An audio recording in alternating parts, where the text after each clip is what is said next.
Bad First Impression, the podcast about movies and where we meet them. My name is Devin Warner, and I'm your host. And every week, I take a guest to a theater here in New York City, and we discuss how the theater experience affected our impression of the film. Today, it's just me and Lily here because this is a new release episode. It's usually just the two of us whenever we're talking about something new. Hi, Lily. Welcome. Glad to have you back. We're doing something very similar to your first published appearance on this show. My quote-unquote first. Where we covered the new movie Night Swim that's sweeping America right now still. And in an episode of A New Leaf, or not an episode, the Elaine May film, the famous television show based on the Elaine May film, A New Leaf. Honestly, that would be. I would watch that. That sounds like. Would it be like good? Like once a week, he would try and kill a different wife? Yeah, I think that's what you do. Is it like, and then instead of monster of the week, wife of the week. I feel like the way that it works is that she dies. The wife dies a weird way every week, and then he's like. And then he gets screwed out of getting the money he would have gotten. No, yeah. And then it's on to kill the next wife. Yeah. And each week, the wife has a different, like, weird thing that she's into. Yes. Yeah. So it's like botanists, like that. Obviously, Elaine May would be the pilot. She'd be there for the pilot. She'd get an EP I credit. thought you meant like pilot. No. Next the one could be a pilot. Show. The next one would be a pilot then. It would be botanist. So he tries pilot. to like break the brakes on it. I don't know how you would sabotage a plane, honestly.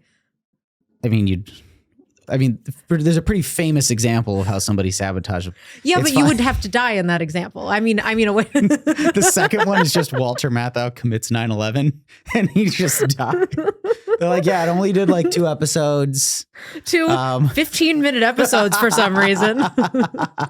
It's like SpongeBob. The first is a truncated version of the film, A New Leaf. The second one is Walter Matthau commits a terrorist attack. Wonderful. I don't know that I would call that wonderful. Wonderful. So we did that because we had lost an episode, and in our scramble to make sure we would get something up that week, we were like, well, we're going to this movie anyway. This movie is new out this week. Let's just sit down and have a conversation about what we saw and see if there's something there.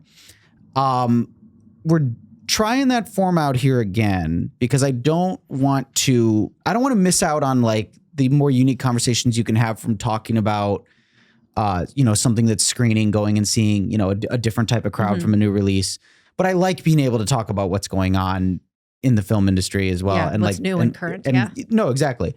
I don't know how did you feel about doing this last time? And then we'll get into how we feel about the 2 movies that we're going to discuss here shortly. Mm-hmm. I mean, I like doing this so that way I don't have to have too much to say about the new release because sometimes it's nice. I mean, in the case of Night Swim, look, it was January. Yeah. We got but also like it is nice to have a way to talk about these nothing movies and also talk about something else because like you need something else, but I want to talk about the nothing movie a little bit. It's really nice to be able to just spend a few minutes on something like Night Swim where like if you can squeeze more than 20 minutes of conversation about that. Great. Good. Then like good on you. Congratulations. But it's also nice to pair it with a movie. This is not exactly what we're doing on this episode, but that time it was nice to pair it with a movie like A New Leaf where I just like it. I don't have super complex thoughts on it. I just think it's good. Yeah. Well, but also that time it was a little more unorganized on our end, obviously, because we decided like a couple days before and it was tickets that we already had. Whereas when we got these tickets, it was kind of like we got one of these and then we were like, oh yeah, there's a new release. Let's pair it with this. Yeah. Or I think it's not that they had anything to do with each other. Well, these movies, it's hard to imagine 2 movies that have any less to do with each other. They're both kind of sci-fi. We can do that. We can try and see as we go what are similarities, what are things that appear in both movies, and then maybe as we like work up to a crescendo here, we can see if there's any thematic resonance between the 2 of them. We are of course here talking about the new release Argylle, a movie that like it or not, you are aware of. Like it or not, it came out. Yes. And a repertory screening that we saw of The Lawnmower Man. Yes. The, for legal reasons, we must be clear, non-Stephen King adaptation of his short story. Stephen King watching this podcast, like holding his pen, gripping it so tightly it getting breaks. Really fucking mad at me. While simultaneously typing with his other hand. He very famously, like for the past 15 20 years or so will like rubber stamp everything that comes out and says it's an adaptation. I think it's the John Carpenter thing where they're like, well, they gave me money, so why would I be mad? Because there was money that was put in my pocket. But this was back when he was a little bit. We'll get into like the vibe of like who he was when he like wrote the short story and like what a Stephen King adaptation looked like at the time. Yep. But like he was a much feistier, guy is kind of how I look at him. But now it's like, it's feisty. Great. I loved it. Chapter 2. Like that was just kind of his vibe. He was willing to do like a 30-minute cameo in that movie, or that's how long it felt, that at least. Scene just goes on and on. And it just keeps going. There are like long drawn out shots, the point of which seem to be like, did you know that this is famed author Stephen King? Maybe the most like physically recognizable living author right now. And then he keeps talking about it. His dialogue, every single line is like, yeah, I never really got into your books. I always thought they had bad endings. Yeah. Like every line is like that. And I think he like 4 times says, "You're the writer."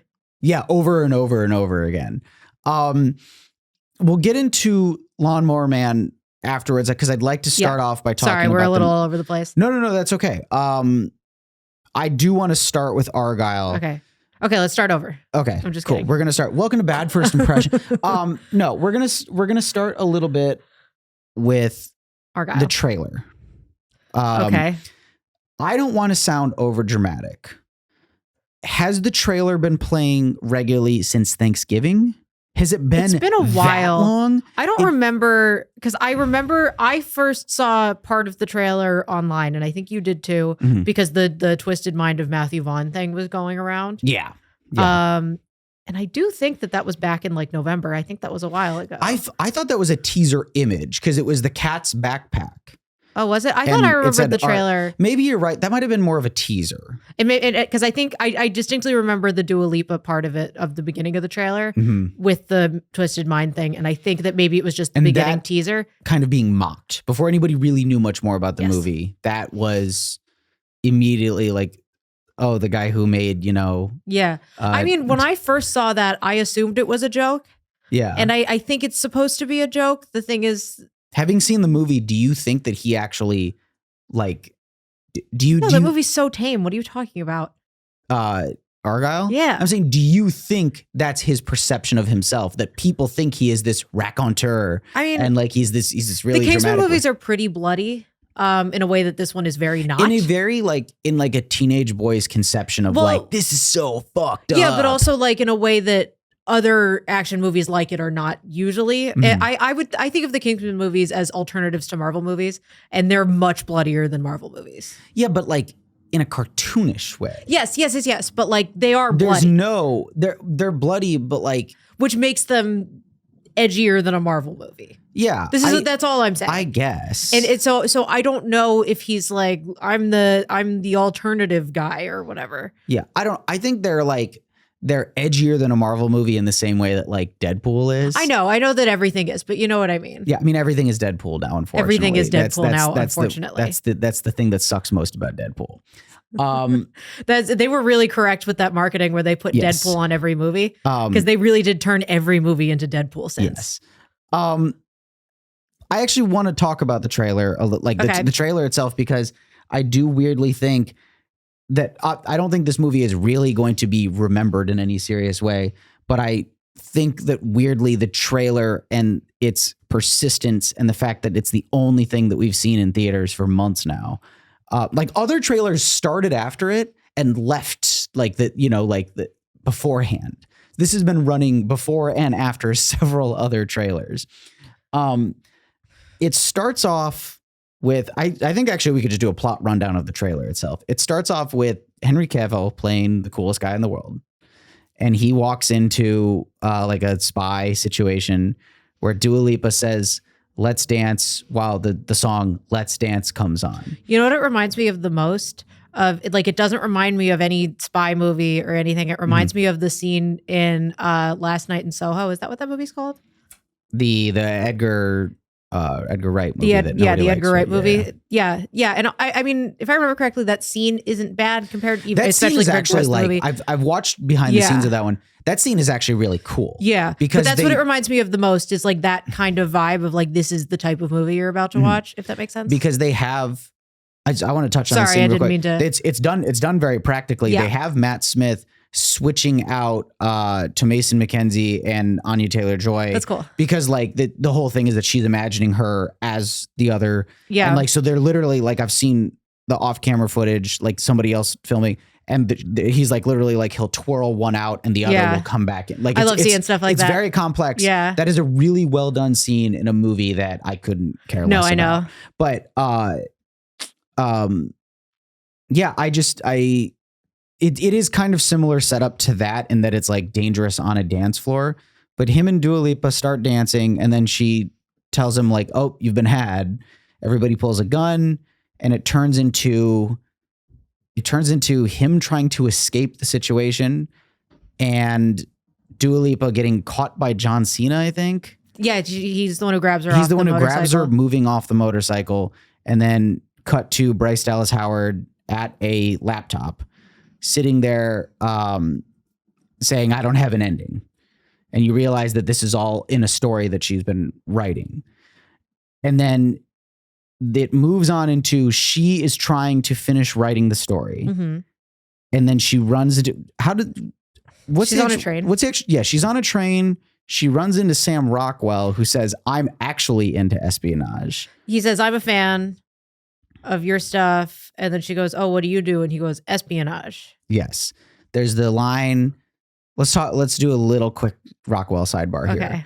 I love Sam Rockwell. I think he's a fantastic actor. I think he's so cute.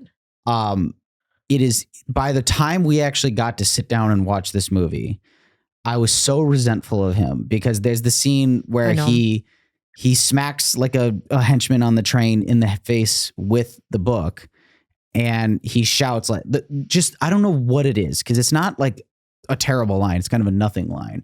But after using it to hit someone, he screams, "I love this book." And there's just something about the delivery that the way he does that whole scene, I can't figure out what actor it reminds me of, but the vibe it gives of the voice he's doing is Rick and Morty. Yes. Yeah. I think that's what it is that's bothering very, you. like, kind of, and he doesn't do it for the whole movie. He just does it for that scene. Because he's in a disguise for that. Yeah, but he is doing something that feels Rick and Morty. Yes. But derogatory. And then you start seeing scenes kind of cut in together. You see, oh, Bryan Cranston's the bad guy. He's after her because she. Also cute. What we're finding out in the trailer. This is like what's being explicitly given away in the trailer. I'm playing Hot or Not with all the name drops. We can do a quick Hot or Not. They're all hot. I don't They're know all what hot. else There's to no tell. reason there's no one in this movie that's not hot. Yeah. They're all good looking people. But you find out that Bryce Dallas Howard's spy books that she's been writing have been, unbeknownst to her, predicting like geopolitical events, like real spy events. real spy things that are happening in the world. And this agency that Bryan Cranston is running is after her because they want her to like basically predict the next thing that's going to happen in their like scheme or whatever. Yep. And then there's the line kind of towards the end of it where Sam Jackson appears up. And he says to Bryce Dallas Howard, "It's time for you to meet the real Agent Argylle." And then you see that Henry Cavill is first billed in the trailer. Yes. Implying that Henry Cavill, who played in her imagination of the story she was writing, might like, is the trailer actually trying to convince you that like he's also like a real guy? I don't think so. Is that an actual misdirect? I don't think so, but I don't know. Because my initial assumption was it was going to be the smallest, nerdiest guy you've ever seen. Yes. That they were going to pull like a classic. Like it was going to be like Rick Moranis. Love Rick Moranis, by the way. Would love it if it was him. Yeah. But you know what I mean? Yes. Like 80s Rick Moranis vibe. You know, there's a deleted scene, I think it's in Terminator 3, where it's a flashback to like the development of the T-800. Where is it a baby T-800 like what they like Baby Yoda? No, it's they're at like a boardroom meeting and somebody is presenting it, and the model looks like Arnold, but he has this like high pitched squeaky voice, and then they're like, so what do you think? And a guy, like this tiny little pipsqueak guy sitting at the end of the table, who, in Arnold Schwarzenegger's voice, says, change the voice. It's funny. It's like that the small guy is like, get rid of the small guy voice and put like the big strong guy voice on. It'd be funnier if it was Danny DeVito and it was them promoting twins. Yeah. I don't have any thoughts on Twins. It's okay. I really like talking about the movie Twins, despite the fact that I remember nothing about the movie Twins. My primary memory of Twins is that I was shown it in a middle school like literature and composition class. Funny. I watched it on TV once. I have no idea why. I think that just like, but like it wasn't like the teacher's like, I have a hangover, just watch something. She put it on like purposefully. We wrote about twins. Wonderful. I watched some bad movies for a class, but that wasn't until college. Yeah, like the American public school system is not great. I don't know what to tell you.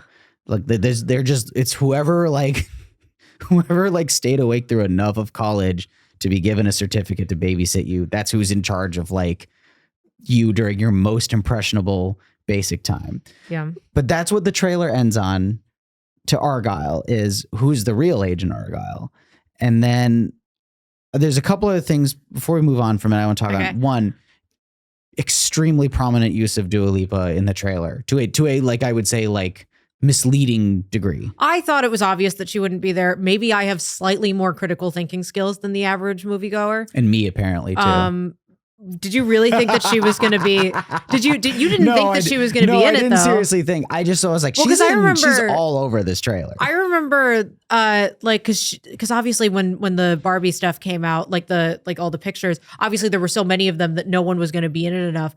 But like, whoever someone liked, they were always like, "Oh, I'm excited for this person." And anytime someone told me they were excited to see Dua Lipa in that movie, I was like, "She's gonna have like 3 lines. Like, don't get your hopes up. It's okay." It's fine. There's 50 of them. Yeah. You'll like one of the others. It's like fine. You'll probably like all of them. But there's 50 Barbie, of them. Yeah. Right? It's basically a cameo. So yeah, she's also with John Cena in that, which I think is cute. That is fun. Do you think they liked working together for 6 seconds then? Yeah. Do you think maybe he was the one who was like, Dua Lipa, fun to work with, bring her in for this? Or do you think everyone was just like, Dua Lipa's hot, let's just have her in here? She's okay in the movie. She kind of does what is asked of her. Yeah. She's good at taking these little roles that she is perfect at doing without like having to really act. It helps that she is delivering what is intentionally bad dialogue. She's probably not an amazing actress. And I don't mean that as an insult to her. No. I mean, it's probably good that she's doing exactly what she is doing. I think she's smart. She doesn't like look into the camera or anything. She doesn't fuck it up that bad. No. But there's that. There is the like overuse of, because obviously there's Let's Dance. There's also Less Dance. And there's Suspicious Minds as well. There's a remix of that as well. Yeah. Like a trailer remix. I'm really tired of both those songs now. I'm really tired of this trailer in general. We saw that trailer like 60 times. Yeah. We saw that trailer way too many times. So all this being said, it became my bathroom trailer, I would say. Like, I have a go-to. As in, you would watch it in the bathroom because you loved it so much. I would go there and I'd pull it up on YouTube and I'd be like, I don't want to, is it starting? Okay, cool. I know which one to pull up on YouTube. I've got it loaded. You would watch the trailer in the theater and then the next trailer would come on. You'd be like, I want to watch the Argylle trailer again. So you'd go to the bathroom and turn on the Argylle trailer. I know. I went into a 3-hour movie really having to pee because I didn't want to miss the Argylle trailer. No, it's my bathroom trailer in that it is my designated, when you go to an AMC, when you go to a chain Can't believe theater, you're giving people your secrets. There's always, there's a couple movie trailers that are going to be playing if you've been there recently and what's 2 weeks away, what's 3 weeks away. This is my designated, every time I start hearing Let's Dance come on, I'm like, cool. Every time you see From the Twisted Mind of Matthew Vaughn. Yes. I think they stopped. The other issue with this trailer is different dance. They never changed it. They never gave it a second trailer. No, which they really should have. In the way that most movies like after. No, yeah, I've seen that Bob Marley trailer a bunch of times, but I saw the first Bob Marley trailer a lot of times before I saw the second one. That's another one that I feel like I've seen nonstop. It's coming out soon. I got really tired of the first Bob Marley trailer and now the second one has been out for so long. Yeah, I'm now tired of that. I do remember the second one coming out and me being like, oh, finally. Some new footage. So it's safe to say that I was going in like with my guard up a little bit. Yeah, I was trying to be like, before the movie came out and got reviews, I was trying to be a little bit like, what's the word I'm looking for? Cautiously optimistic, in that Hoping you might have a fun time. I would like a movie like this to be fun. I love this trope. Yeah, I think it's so much fun. I would have liked if this movie was good. Should I just say that I think the movie was like dog shit bad? Yeah, well, I mean, I think that Have I said that I yet? think nobody listening at this point is like, They liked it. I like the idea of somebody sitting at home wearing like an Argylle promo shirt and a hat, Holding the book, hugging it. holding the book. I'm going to ask them to sign it. They're like, I can't wait until they start talking about the movie. I bet they loved it. I'm going to look at their schedule and see where they're going next. Yes. No, they don't. By the time we went into this movie, we were in a position where it would have had to do a lot to win me over. In the you know what I mean? Like I was really dreading it by the time we were walking in, because by then the review embargo had been lifted. Well, you know, I like the Kingsman movies. Like I quite like them. I do too. Yeah, I saw them at the exact right time in my life. Like I saw them when I was like 21, which I think is the perfect time to see those movies, and I like really liked them. Yeah. So like, for me, I was like, I'm ready for this to be like a guilty pleasure movie. And so it was like pretty disappointing that it was that bad. Yes, I agree. Because it's like, it's really bad. It is quite bad. It's the worst film I've seen this year. I've only seen a handful, so that's not a huge. Most of them have been bad. So it's pretty bad. Yeah, I don't know. But this has been a particularly bad January, December. February. Like it's normally December. Oh my God. It's February now. I said December. This has been a particularly bad January, February dump.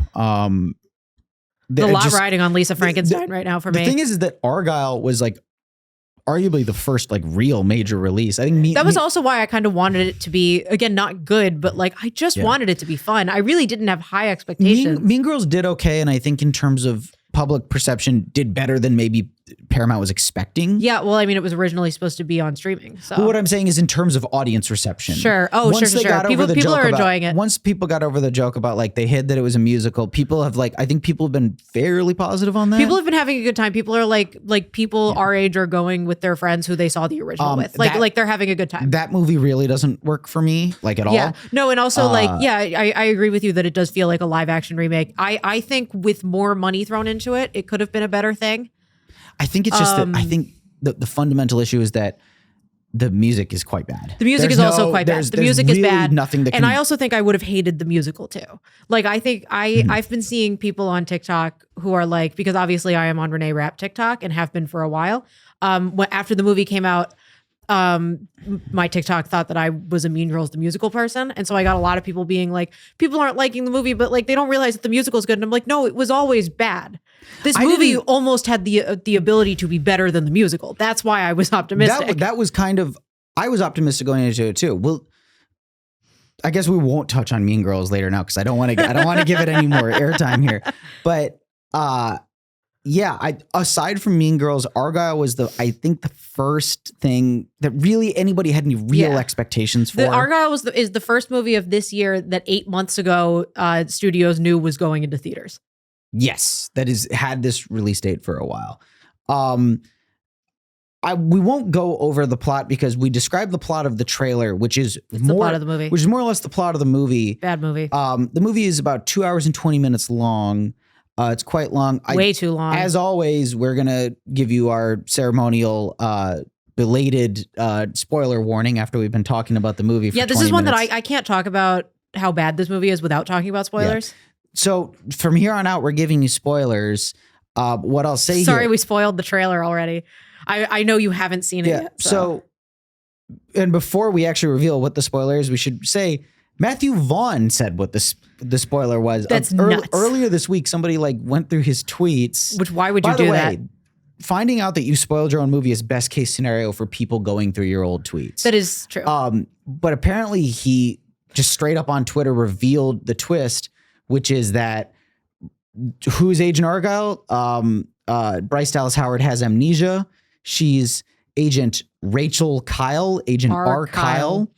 And she's has amnesia, and the reason why she's predicting all these things is because she is they're suppressed memories and that she's actually been a super spy all this time. But so then I do have a question, because that makes it a little confusing. Was she predicting stuff, or was she writing stuff that was real and the bad guys wanted to know what exactly happened on her side?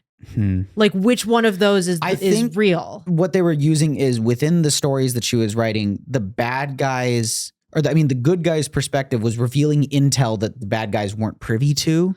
Yeah. You know, so they were finding out stuff that was. I think on both cases, both of them were like, we want to know what happened to the file, and nobody knows except for her. Yeah. I think that is both cases. Yeah. So never mind. They're having her kind of plumb her subconscious. What that means is they did lie to her. She didn't predict anything. She just talked about what was in the past. She remembered it, and it was this isn't that confusing. It's just like vaguely a little. It's the sort of detail that I'm like, it doesn't matter. With a movie like this, especially when I don't particularly like it, with a movie like this, I am like, I could put mental energy into trying to understand it. It doesn't matter. It won't change how I feel. It doesn't matter. If I laid all this out and realized, oh my God, this all makes sense. I'm not.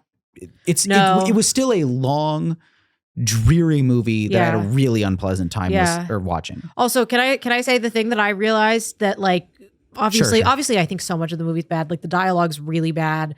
The action scenes, I think, are really bad. But I think the thing that makes it so boring is like the last movie of his I saw would have been the second Kingsman, where the stakes are like, have you ever smoked weed? You're going to die in this horrible way in the next 6 days while your friends watch you.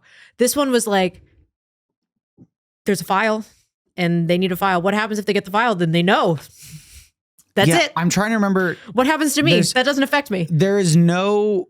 It's a really, really generic, like, world domination. There's no, like, they never say what it is. They just need to know who is on the file to know who is on the bad guy list. And, like, that seems to be the whole thing.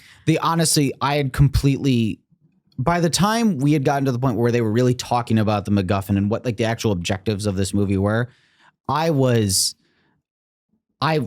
checked out to, like, you know what I mean? Like, yeah. the stakes are really low for an audience member, I think. Whereas, like, yes, when you're watching a movie like this, so for example, a Kingsman movie, the stakes should be like regular everyday people are going to die. Yeah. And that is what makes a regular everyday person invested in something like this. This movie is so removed from any real life that any human being why might would actually be anybody living. care? Like, the fun of these big movies is like how these people protect you. That's why people like these. Yeah. And they're not protecting you, they're protecting themselves.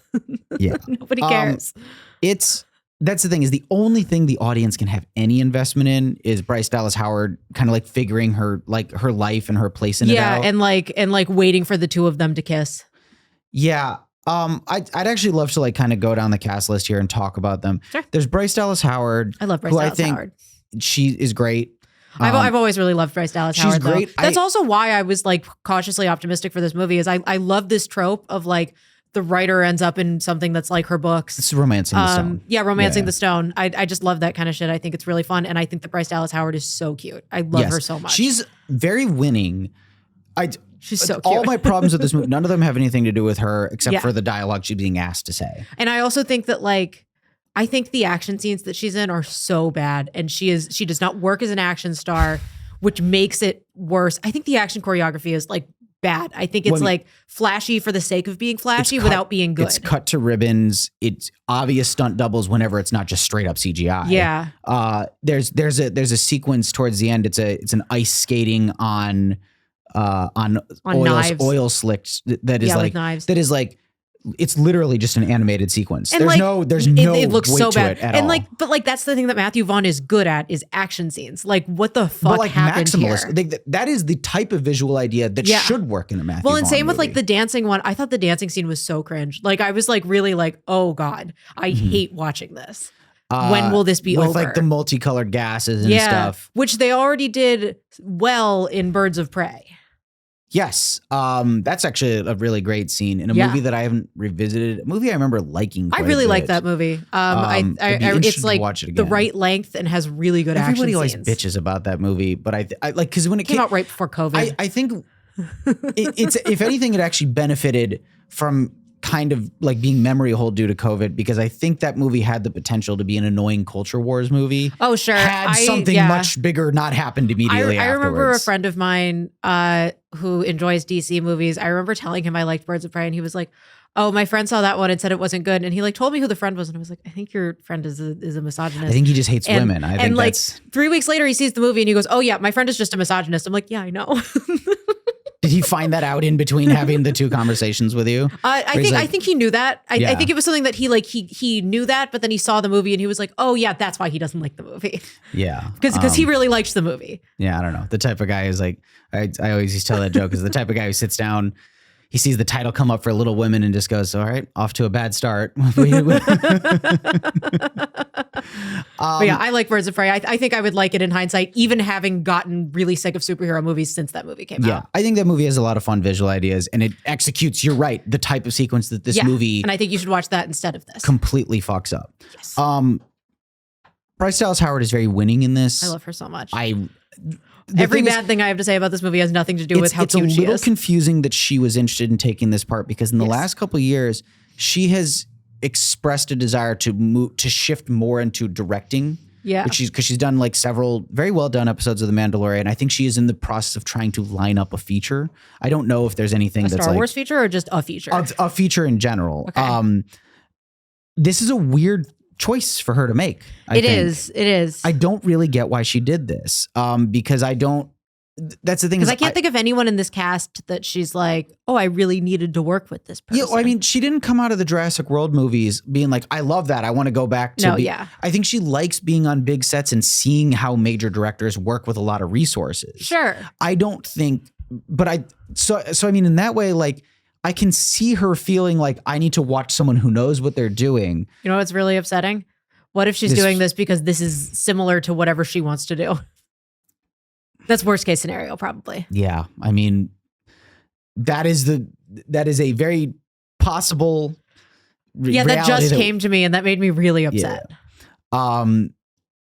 But I mean, I don't know. We know from like her TV episode she's done, she's a competent, that's a different, type of job. But she's a competent director. And even like for a show like that, I remember her episode, because I only saw the first season. I remember her episode being very like understated in a way that was both an interesting choice for that show and was still a good episode. It's not flashy in a way that means that like you're very good as a TV director, because a TV director is a guy, it's a weird dynamic where they come in and everyone points to the director and says, they're the boss this week.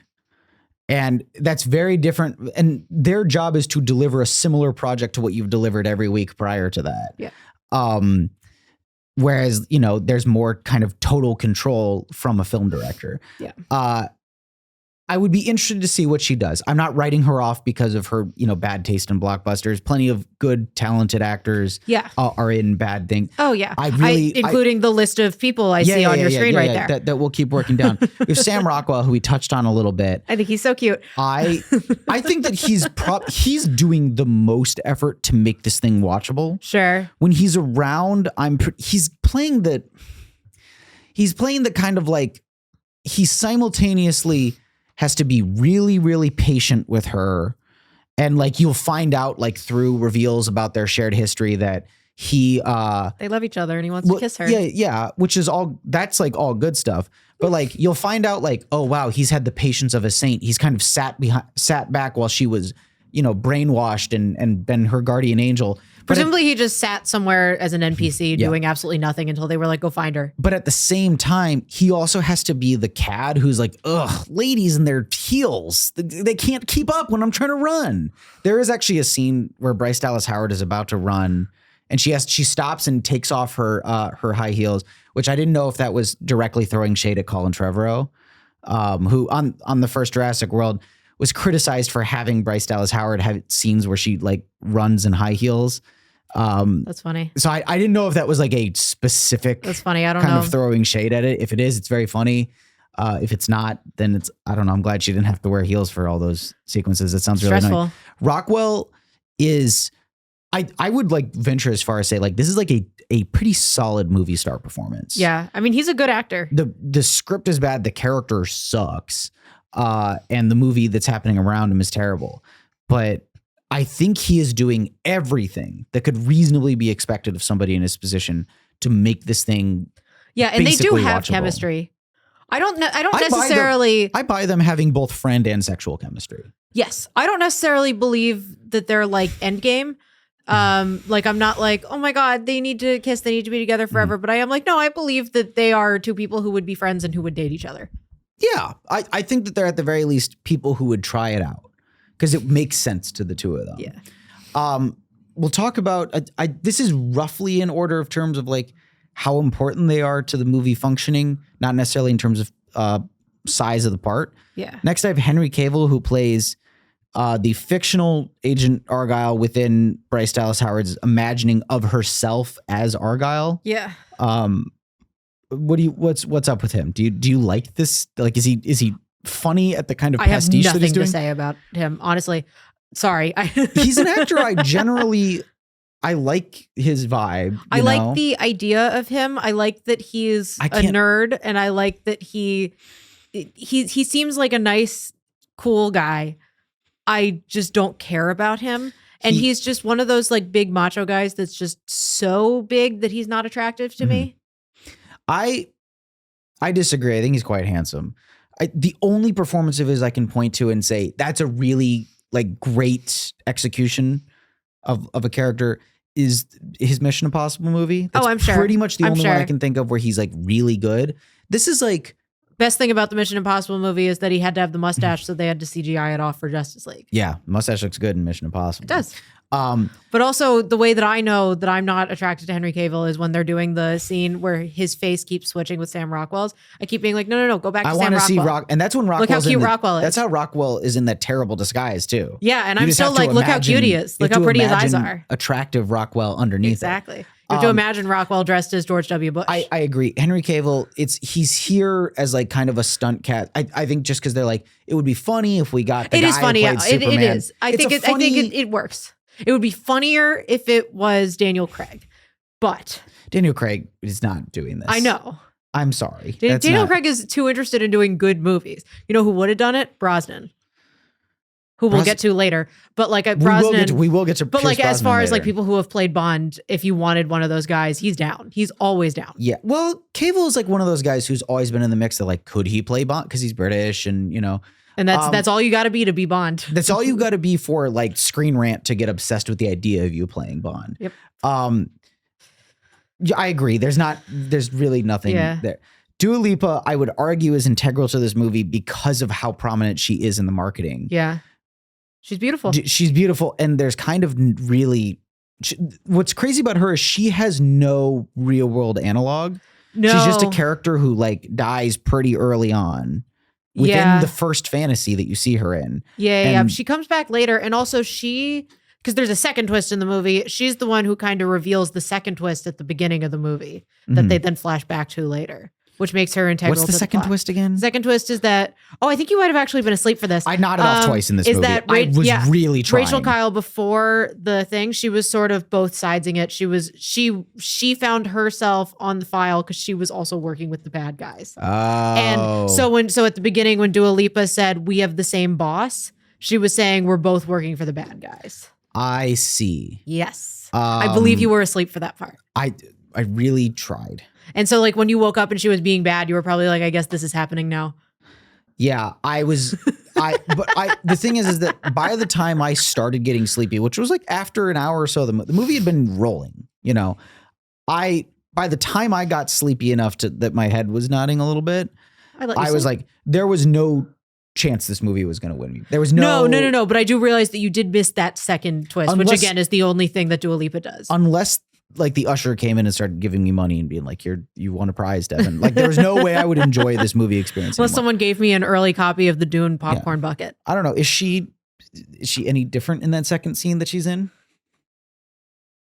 No, I'm guessing, right? No, she's not in a second scene. They flash back to her saying it's an extension of at that. The beginning. I see. Okay, so no, she says that at the beginning because she's not actually didn't do an actual second scene. Then. No, she didn't do a second scene. They flash back to her saying that, and then they take the earplugs out, whatever, blah blah blah. Yes. And then I think they show it again later because Sam Rockwell's like, obviously I knew we were working for the other team. Remember that scene? And then they play it again. I think with musicians who will pop up in a supporting part like this, people are really anxious to attach either an, oh God, I hope they never do this, or wow, they're secretly a really good actor. I'd love to.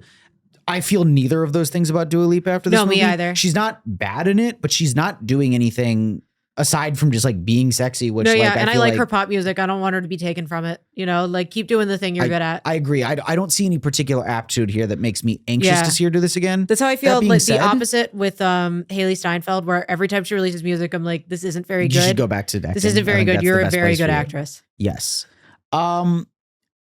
John Cena is like a relatively small part in this. I believe he gets the width in this movie. Does he get the width? I'd have to look up the billing. I don't know. I always like John Cena when he pops up. I prefer him when he has a slightly bigger role because he's not really doing much that makes it really worth having him there. He gets the width. Sam Jackson gets the and. Okay, that makes sense. But like obviously, like I think that it's great that he is getting paid to be in this movie, but I don't think that there's really any reason for it to be John Cena. You know, he's other than just he's big. I think him and Batista have both kind of broken out of the like, oh, they're just like a dumb wrestler. They can't really do anything. They've both, in my mind, both of them have successfully moved on to the ability to give actual interesting performances. They're also both guys where I see that they're attached to a movie and I'm like, ooh, cool. This is the type of tone where I think John Cena functions best. Yeah, but he's not doing anything. Part of him, the joke of what he's doing always has to involve the kind of visual joke that he looks like a giant baby. And he is not self-conscious about that. And he is able to joke about it and he doesn't have any issue with like having that be a part of it. Sorry, I'm looking at the poster. It's crazy how far forward Dua Lipa is. Yes, the poster is it's Henry Cavill in the center, flanked by alternating left and right, moving further back. Dua Lipa, Sam Jackson, Bryce Dallas Howard, Sam Rockwell, the two leads in the third row. Ariana Debose. I don't even know who this is. Let me see here. Ariana Debose, who's like a glorified a glorified cameo. I know we're going to get to that. She is in a technically second. in like 2 or 3. Yeah, so let's just go ahead and talk about Ariana Debose. She plays kind of like the person at the computer basically. She plays the nerd character, and she's doing a voice. She's doing a voice where the first time she does it, I'm like, am I supposed to be offended? Like that's really weird. What is the voice? Like a nerd voice. Like, am I supposed to be like this? Like, yeah, like, am I supposed to be offended as a nerd? Yeah. Or is it just so weird that she's doing it? Because she's a good actress. I don't know why she's doing that. It is insane that let's do a quick little Ariana DeBose sidebar here. Because she won. She won an Academy Award. I always love this statistic. And is that the first one she was ever nominated for? Probably. I believe so. So this is a fun little statistic, by the way. There are 3 characters who 2 separate people have won an acting Oscar for. Do you know what the 3 characters are? Well, obviously hers. Do you want to say? Anita? It's Anita, yes, from West Side Story. I love Anita. Anita's the best character in West Side Story. Big fan. Anita from West Side Story. Who are the other 2? You've told me before, and I don't remember. Girl or boy? The other 2 are both boys. Both boys. James Bond's never won. Nobody has won for James Bond. Nobody's ever. They would never do that. Not 2 people. Yeah, they would never do that. Yeah. Abraham Lincoln. Not Abraham Lincoln. I believe only one person has won for that. How recently is the last one? Last one is extremely recent. Okay. The other one is Is it like Oldman playing Churchill or something? It's not Oldman playing Churchill. I'll give you a hint. Okay. These are both fictional characters. Well, now I'm just lost. Yeah. You're going to be mad when I tell you. One of them is the Joker. I'm so mad. I'm so mad because those are both recent. And one of them is Michael Corleone from The Godfather. Oh, that makes sense. Yeah. That makes sense. That's a crazy fuck, marry, kill. And you know what? No, actually, that's a pretty easy one, I think, actually. You kill the Joker because I don't want anything to I don't want anything. That guy is twisted. That guy is sick and twisted. You sick fuck. But you marry Anita. You marry Anita and you fuck Michael Corleone. Like that's an easy one. Yeah, I think if you're involved with Michael Corleone for too long. But I'd fuck him. Yeah, but I don't want to get killed. So especially De Niro. Since West Side Story, here are her film credits. Hilariously, she has West Side Story in 2021. She has nothing in 2022. Yeah. Her first credit is in 2023. She's playing her character from Wish, a film that has not yet come out yet in Disney's like 100-year anniversary short film Once Upon a Studio. Sure. Celebrating a movie that hasn't come out yet. Sure. And then she's in Wish, a calamitous failure. Yep. Because like I'm trying to think of the last time a Disney movie like went like this poorly financially. It might actually be Treasure Planet, which might come up a little bit later. Early 2000s movies.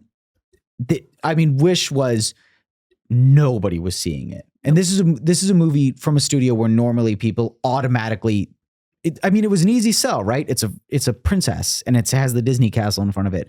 Nobody saw it, but she plays that princess. She plays Asha. I haven't seen it. I've not heard a single good thing about it. Nope. You know, like the gimmick with that movie, right? Yes, I do. That it's like, yes, I do. That it's the star from that, the well, the it's star. like, it's like that, like she makes friends with a star who's like the wishing star that every Disney character, like Pinocchio wished upon, that fucking did Dumbo wish. I forget which one's wish. Cinderella wishes. And it's like, a dream is a wish your heart makes. And like the end of the movie is them saying like, oh, we're all these Disney movies are now like an interconnected universe, because that's definitely not on the way out. Let's go ahead and you know. Oh my God, it's like a fucking multiverse, bro. It is literally Disney multiverse. I do like I like the conspiracy theories that people make about the Disney movies, like all the ones that are written by the same guys about them being similar, like the links between like Frozen and Little Mermaid. No, but I mean like, how those are like both Hans Christian Andersen. I think those are kind of fun because they feel a little purposeful, but they're kind of just there if you like fairy tales. Those are, in my opinion, kind of like a more fun version of like reading the Unabomber's manifesto, because it's the same type of crazy, but it doesn't matter. Christ. You know what I mean? Yeah, like, I know what you can see somebody who is as off their rocker. No, I know what you mean. I probably read those on Cracked, like, you know, whenever those came out. That is some real crack.com shit. Yeah, but I love reading that for like 3 seconds, being like, oh, that's an interesting theory, and then moving on with my life. Yeah, that is because they take place around the same place. I don't know. It's kind of interesting to think about like where these things take place in the world. I also spent an embarrassing amount of time hanging out on Cracked, where they were always like, what if Wall-E is secretly the Iron Giant? I was also obsessed it. with like the remember the images thing? I don't remember what it was called, but like they would have people put in images. It was and like then a they would vote on Photoshop them. contest, right? Yeah, I loved those, and I used to always submit for them. I never got in, but I submitted. We're gonna be done promoting Crack.com. I'm not promoting it now. I'm promoting Crack.com from 15 years ago. Okay. Go on the Wayback Machine. All right. Check out some David Wong. Check out some David Wong articles is what Lily says. No, I didn't. Yeah. No, I didn't. Oh, he does. He started going by his real name now. What is it? Yeah, it's like Jason Pargin. Jason Pargin, I think. And he has the worst looking books I've ever seen in a bookstore. Well, and I spent a lot of time in bookstores. Well, they have that. They, I believe, actually started the awful millennial trend of like naming everything. It's like, if your dick falls off, you're in San Francisco. they're all titled like these long drawn out, like they're all as long as like a funny thing happened on the way to the forum, but they're all like, you shit in your pants and there's a gun there. Like, but it's not as fun as like I really like the like Disney Channel, like Mom's on a Date with a Vampire. I like those because those are like, what? Paranormal? Yes. And they're for kids. That's why they're good. Anyway, let's talk about DCOMs. Ariana Debose's career since winning Best Supporting Actress is really not embarrassing. Been so, you forgot to say ISS. I was just about to get to it. So she's in Once Upon a Studio promoting the movie that she's not even in yet, that comes out and is like an unprecedented bomb for Disney. Then she is in ISS, a movie that came out last month that is just getting dumped in January. Looks bad. It's actually really funny. It is basically just the plot of 2010: A Space Odyssey, which is where an American crew and a Russian crew who are off on a mission to discover some things left over from 2001 lose communication with Earth, but it's a Cold War thing, so they don't know if they should be, if they should be working together or if they're governments are going to. I believe that is basically the premise of ISS. I couldn't even tell you if there are people who like it, because I've heard nobody who's seen it to even be able to express an opinion. It's never shown up anywhere for me. And then she's in Argylle. And I don't think she's very good in it. It's too bad because I like her. I can't evaluate This is a nothing. I know that it's so. I know that she's barely in it, but I really, really hate that voice. I think it's so bad, and I don't know why she's making that choice when she only has doing 4 the Jason lines. Pargan cracked article voice. She only has 4 lines. Why? Just talk. I don't even care if you just stand there and like don't even barely act because you have 2 lines. Yeah. Like, I don't care. Okay, cool. So it gets We a can fail. continue. It's a bad one. Bryan Cranston. Talk about Bryan Cranston. He's there. God, I miss him. I miss when he was fun and fun stuff. Bryan Cranston is allergic to being in good movies. Yeah, he should go back to doing TV shows. He's good at it. He completely refuses to do Look it. how cute he is. Let's take a look at the old B. Cran's filmography. B. Cran's. So let's see. Let's start. When did Breaking Bad end? I forget. Jeez, God. I know. This is a lot of bad stuff. He does, you know what he also does? He does a fair amount of like voice work and stuff. That doesn't surprise me. And I feel like he would be good at that. Yes. He's got a good voice. So let's see. We'll start like just the past couple years. 2018, A Voice in Isle of Dogs. I guess he's friends with Wes. He's in the Breaking Bad movie. Everyone is. The One and Only Ivan. A movie about a Disney Plus movie, I believe, about him making friends with a gorilla. Okay. Like, is he played by a real gorilla? I think it's a CGI. Then I don't like it. Yeah, I don't give a shit. If it's a real gorilla, I'm all for it. Based on the 2012 children's novel, the same name. Okay, so he's in Asteroid City. Good movie. Yeah, really good movie. And he's good in it. I don't know. That's just the last couple of years. Like, so let's say he's in Kung Fu Panda 4. Working backwards, he's in the live action Power Rangers, which has its defenders. He plays. People do like the live action Power Rangers. He plays himself in a. That would be a fun one to do. We should maybe see if we could get that. We can get that screen somewhere. He plays himself in an uncredited cameo in The Disaster Artist. I bet that's great. Famously, he's in Trumbo, where he played screenwriter Dalton Trumbo. You remember that? You remember how great that was? Trumbo. We were all cheering in the streets for Trumbo. He's similar to Dua Lipa in this trailer. He is the red herring in the 2014 Godzilla trailer. That's a spoiler because I haven't seen it. He's all over the trailer. I knew that. And he's dead 15 minutes in. Why would you tell me He's that? good for the first 15 minutes because you would have found it out 16 minutes into Godzilla. But that's 16 whole minutes that I would have been excited to. I would have. Now you don't have to be. I would have gotten to experience. One, you're not going to watch 2014 Godzilla. So? You're not going to do it. So? Oh no, I ruined a thing you'll never do. People like that one. It's fine. My biggest memory of that movie is that I went and saw it with my college friend. I'll just go ahead and dox him, I guess. My college friend Darsh, who is sitting next to me, and he leans over like 40 minutes into the movie, and it's not even like action or anything. He just leans over and he goes like, "Yo, man, do you like this movie?" That's Godzilla. I thought that was Interstellar. Is it Interstellar? I think it's. You told me the story with Interstellar. I wouldn't be surprised if it was either. But Interstellar is just a funny one because, like, how can you possibly know? So I saw them both with him the same year. Oh, okay. I'm sorry. That is Interstellar. Sorry to correct you on your own story about your own life. No. But you're right. There is like one with Godzilla. It's that the entire time, every time because he has like a really dramatic like mouth energy blast power in that movie. Every time. He would like, whoa,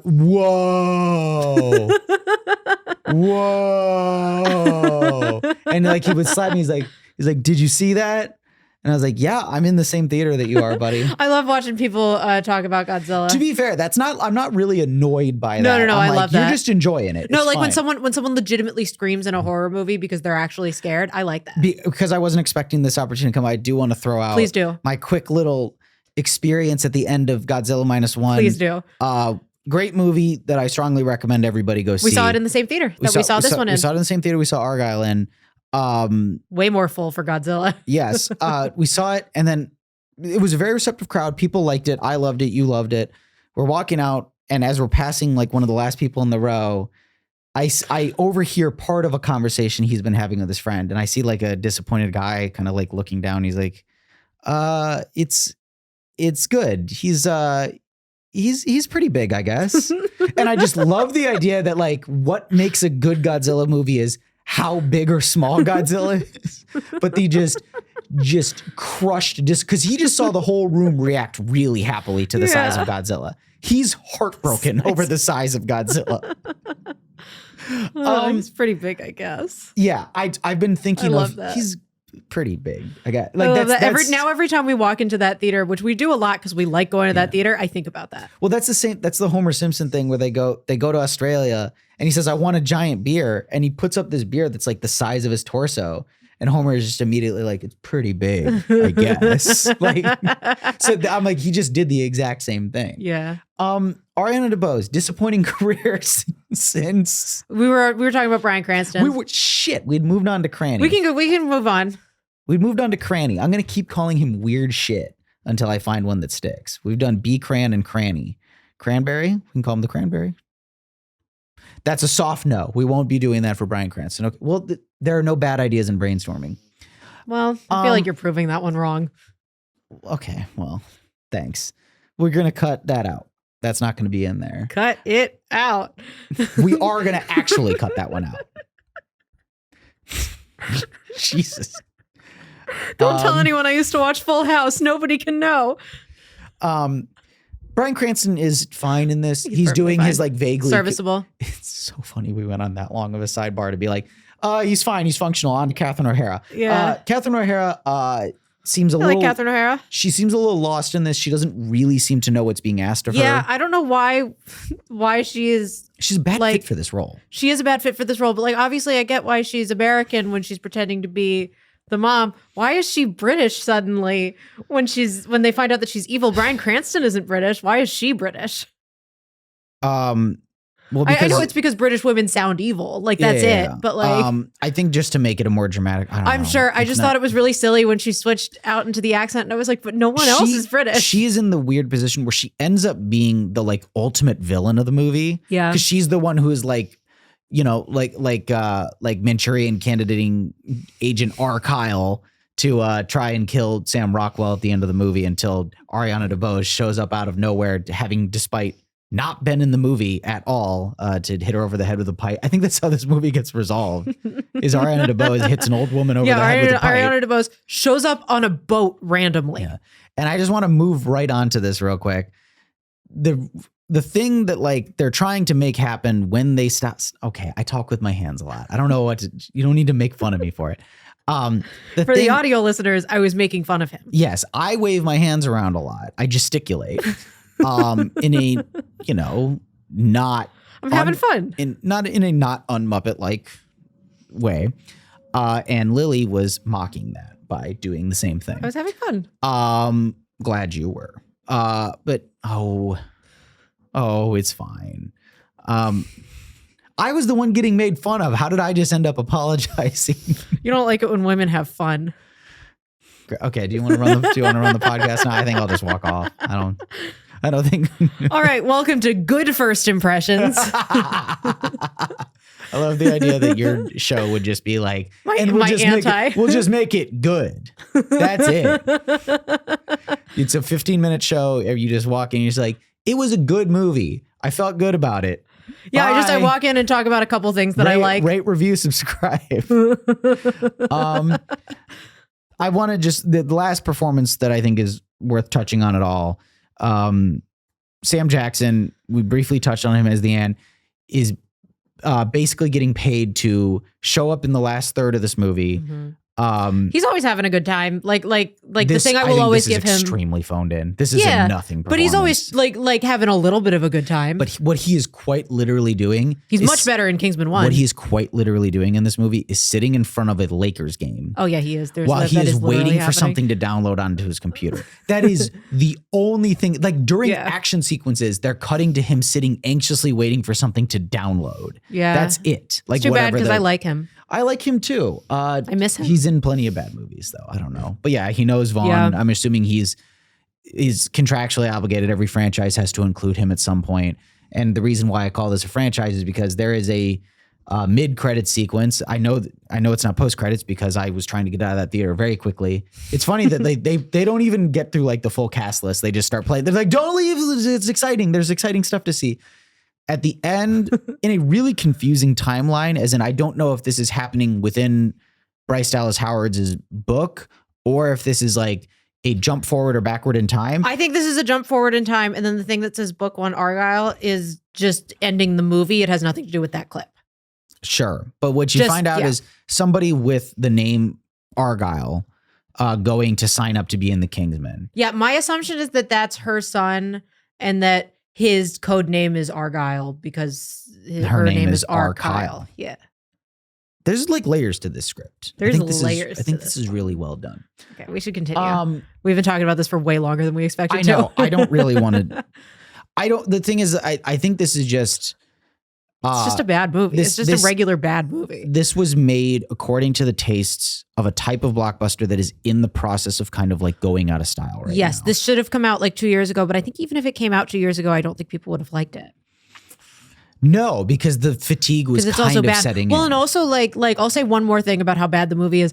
I thought that the like fake scene, like the one at the beginning, and anytime they did one, I thought they would be like campier and funnier, and they're just bad executions. That's the thing, like, is that they're mostly just kind of cheesy. No, exactly, in a non. because they're not like they should be fun bad. Like that's what that is supposed to be. Is like like I don't know, like over the top in the way that those like fake Austin Powers scenes are in the third Austin Powers movie. Yes, you know what I'm talking this is about? It's supposed to be like that. This is it's very like winky and kind of Or like Pee Wee Herman, self-aware that's what it is. a little bit, but it's not doing anything that's like super meta. They're just talking about tropes and of what's the genre the point the whole time. in going inside of the book? I don't even usually like things that are too meta, but what's the point in going inside of the book if you're not going to do something that's like meta to spy movies, which is also what Kingsman is. Yes. Like, how are you failing so badly at the thing you've already done perfectly well? Yeah. I don't know. It's just a bad. It's just frustrating. It's a pretty bad execution. It's just really frustrating. It's frustrating because I really do think that there was a way to not make that movie so bad. It's a pretty bad execution, and with the same people, of a concept that I think he has done well in the past. Because this is structurally not dissimilar to something like Kingsman. Yeah. That makes me really think like the unfortunate comp this made me think of is that he's kind of going the way of the Russos. That he was like. He was like a promising guy. Well, he was in franchise movies for too long. And then when he came out and started making original ideas like this, they're somehow worse than the franchise work they do. Yeah. No, exactly. Because you would expect Kingsman to be like his jumping off point to do something interesting. And instead, the Kingsman movies look really interesting in comparison. It's very depressing to think there are people like that who not depressing in general. They're worth, millions and millions of dollars. Yeah, he's fine. He got to work with Bryce Dallas Howard. It's very depressing. I don't get to work with Bryce Dallas Howard. It's very depressing to think that there are people like him and the Russos who like the best artistic application of them is to like, turn comic books into movies. Yeah.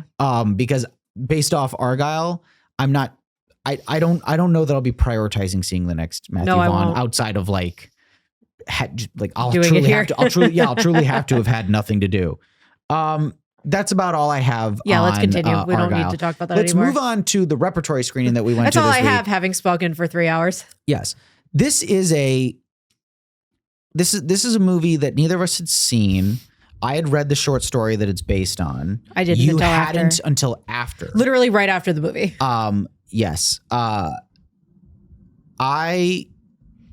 This is famously like not legally an adaptation. It just shares a name with the short story. Yes. And my main motivation was seeing this mostly because I cannot imagine a scenario where anybody would ever play this again. This did genuinely feel like a unique opportunity. Yeah, there were weirdly a lot of people there too. Yes. I mean, we were in a small theater, but we are of course talking about the Lawnmower Man. Of course we are talking about the Lawnmower Man. A bug nuts fucking sorry. yes, a crazy ass movie.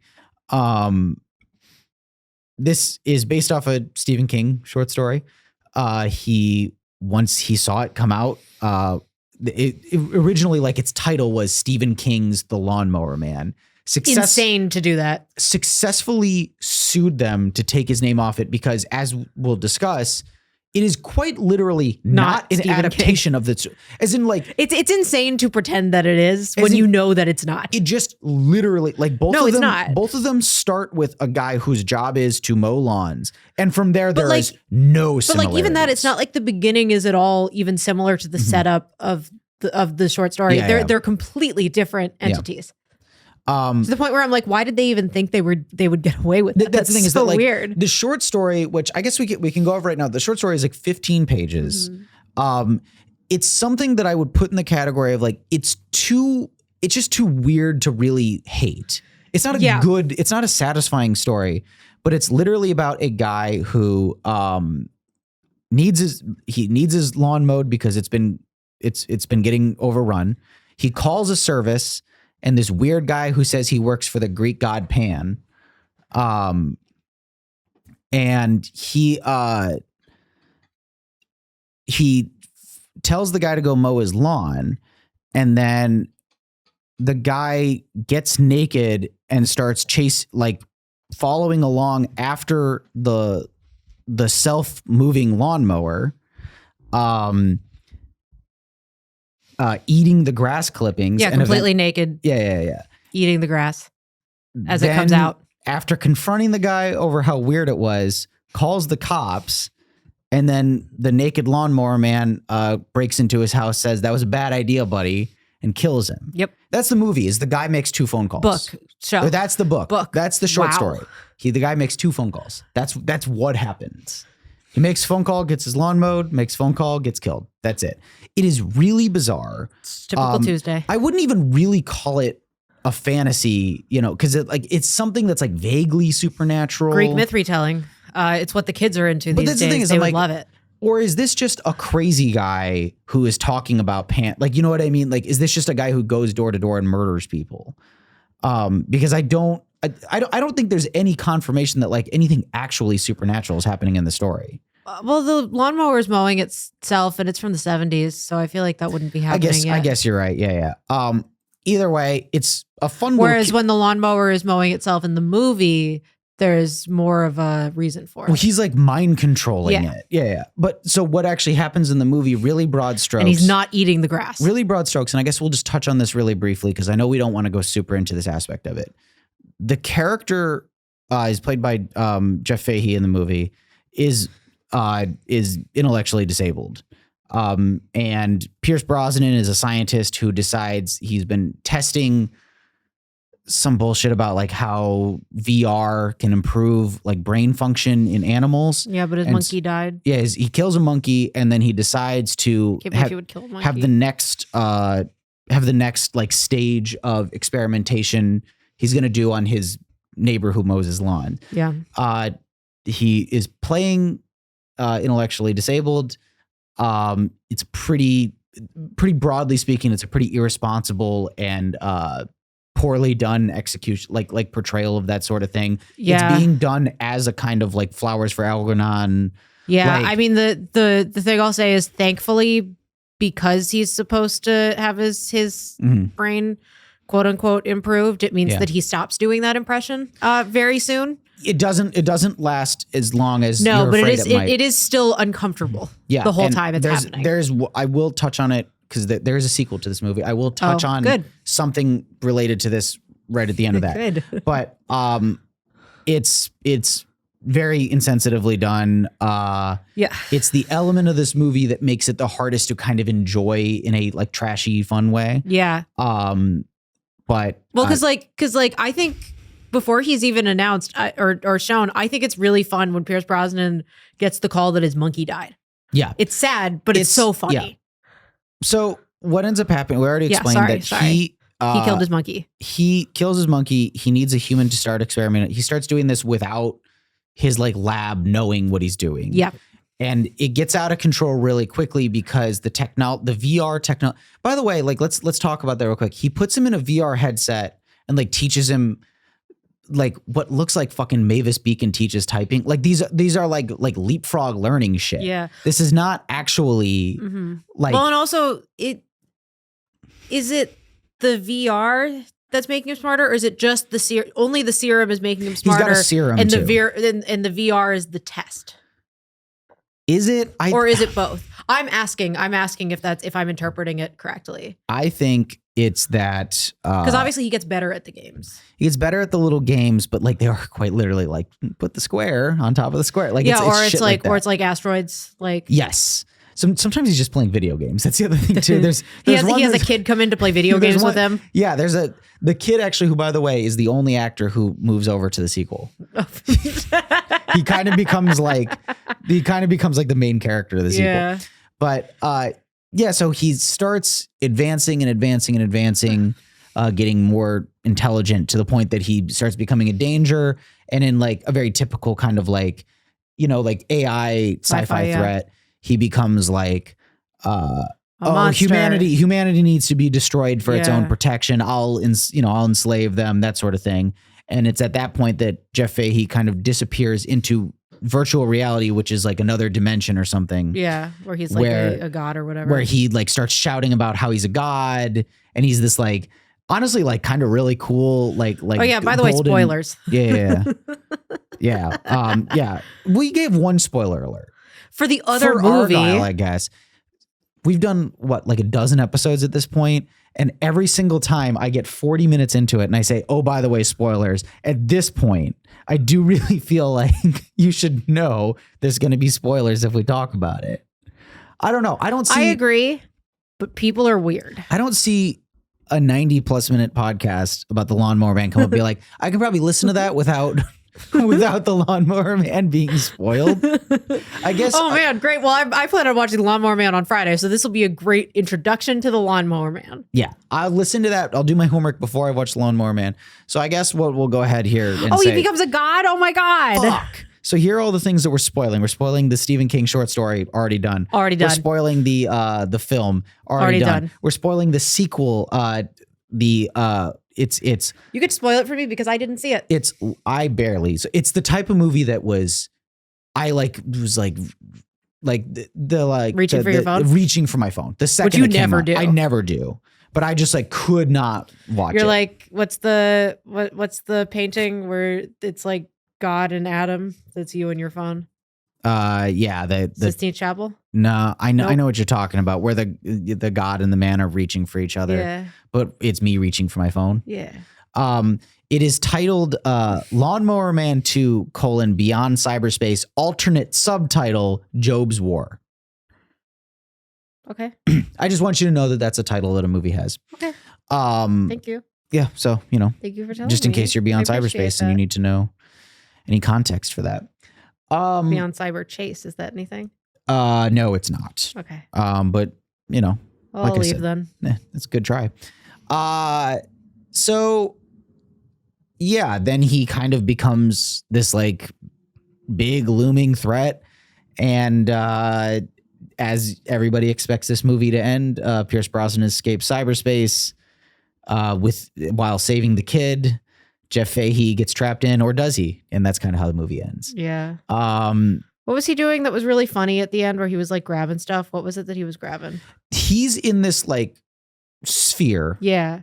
The walls of which are like hexagonal like spots. Yeah. And he's reaching for each one as a way to like, each one is a potential portal for escape from virtual reality. Yeah. And each one keeps saying access denied. And he's reaching so and reaching and reaching and reaching and funny. reaching and reaching. It's really funny. I kind of love the like delusions of grandeur ranting with like this like distorted voice and like, you'll never understand me, puny more. It's with access denied, access denied, access denied. It looks shitty. Like it looks like in a good way. It looks like a PS2 game. In a good way. But in a way that like pre-PS2 movies don't. No other movie looks like this. No. I kind of admire this thing for being the weird little thing that it is. Yeah. Because I don't think it's like a good movie, but I think it makes some fun choices. Like my favorite part of the movie is because he's been working so much and he works at home. Mm-hmm. And so he goes to like see his boss or whoever that is. And they're like in the office and the boss is wearing a suit and tie and Pierce Brosnan is wearing shorts, knee socks, and a cardigan. Yeah. And it's very clearly a purposeful choice. I think that's really funny. Yeah. It's very of its time. Yeah. I want to talk a little bit about, like we said, how this is like, for legal reasons, cannot be considered a adaptation. I want to talk about like what little things it actually takes from there. One, it's quite literally that he is a lawnmower man. And it is about Lawnmower Man. There is the part where the lawnmower is going on its own. It's for a different reason, The but that does lawnmower happen. goes on its own, and The visual is there. It kills somebody in their living room while they're Yes. watching TV. Yes. It kills the little kid's abusive dad. Yeah. The part where the cops are talking after they find the dad dead, where they're like, "Oh, his head was found in a bird bath." That is in the short story. That's like right there at the end when the cops find the main guy. And I think that's it. I think that's everything that's in the. I believe so. Because there's not even like a silly little mention of Greek gods. No. I kind of want to talk about, like, does this movie successfully, even though it's not actually adapting a Stephen King story, is it successfully recreating the vibe of a Stephen King adaptation or story from the time period? You know what I mean? I think I know what you mean. From the time, I think they were doing more of the like drama Stephen King's. If I'm in the right year, in like the 90s. Let me look up exactly what year The Lawnmower Man is, but like, so I might be completely off. I don't know, but they all have very different feels. I like. So this is 92. I couldn't really tell you. This is 92. Okay, yeah. So like, yeah, like right after this would be like Shawshank. Which is more of a drama. Well, I don't know, because there are. It also was nominated for an Oscar. I think by this point there is like. There is like firm trash being made of Stephen King stuff at this point. Oh yeah, sure. You know what I mean? Like, so Thinner was around then. So going there's Carrie in 76, and then starting the 80s off with The Shining. 83 is Cujo, Dead Zone, and Christine.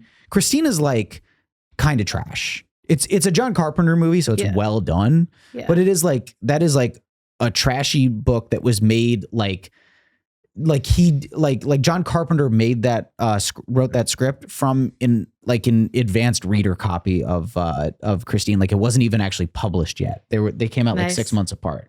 Children of the Corn, Firestarter. These are kind of like schlockier stuff. Stand By Me in 86. So then it starts. We go back to schlock with The Running Man in 87.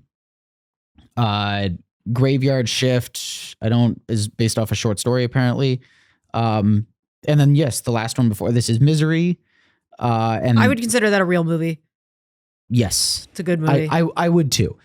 Rob Reiner used to make real movies. Crazy to think. I guess I more mean like the short story is from a collection called Night Shift. It's his first short story collection. It's mostly stuff that had been previously published in the various magazines where he kind of started his career off. These include ones like Playboy and Hustler and stuff like that, because that's where they used to do, and then also in like the kind of budding sci-fi magazines and stuff. So these things are kind of trashy and gritty and nasty. Most of them are like, they're pessimistic, but in a kind of like ugly Americana type aesthetic, you know, like that's like the short story has this like thing about like, he keeps making allusions to how hot his daughter he thinks it. Like he keeps being like, it's so uncomfortable how she keeps walking around in short skirts. And there's just this. Do you remember that from the short story? It's weird. I don't remember that. I must have skimmed over that. He's kind of got this like, everyone's just like a shithead vibe to it. Yeah. And I think it's because, one, he's an alcoholic at this point, and two, I think he's thinking the way a lot of young men do about like saying something important, which is just highlighting the ugly without ever really adding any real commentary to it. So do you think this movie recreates the vibe of some, because I know you've read a lot of the early Stephen Kings. Do you think this accurately recreates the vibe of any of that stuff? I mean, I guess to an extent, but I think it feels more just like a regular sci-fi of that kind. Really? To me. I don't know. I think that like it's playing in a lot of sci-fi tropes, if that makes sense. You know, there's the way that whenever AI is the threat in a movie, the way it advances is this is done very typically. But I don't know. I think it kind of exists in that like kind of grody, pessimistic area that a lot like adaptations do. I don't know. You seem to maybe not be catching it. Sure, but I also think most like sci-fi dystopians also have that same like view of that the like world. very dim. Yeah, like, it is the exact same view of the world, but like, yeah, that's what a dystopia does. yeah. And so I see it less as a Stephen King vibe and more of a dystopia vibe. Yeah. If that makes sense. But I think we're seeing the same thing. Yeah.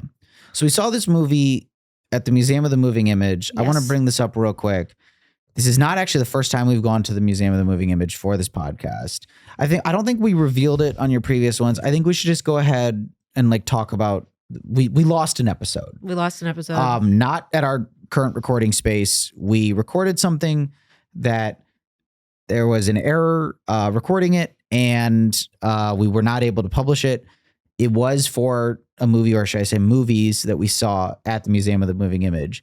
We went and did a triple feature of the Before trilogy. The thing that's so sad about it to me is that I made that graphic and it was so cute. There's a very cute graphic you made. It's so cute because for the it's the Before one, it's like the one not demented one I've made. Yeah. And it's like the only one that's not demented because it's just like sweet because the poster's sweet.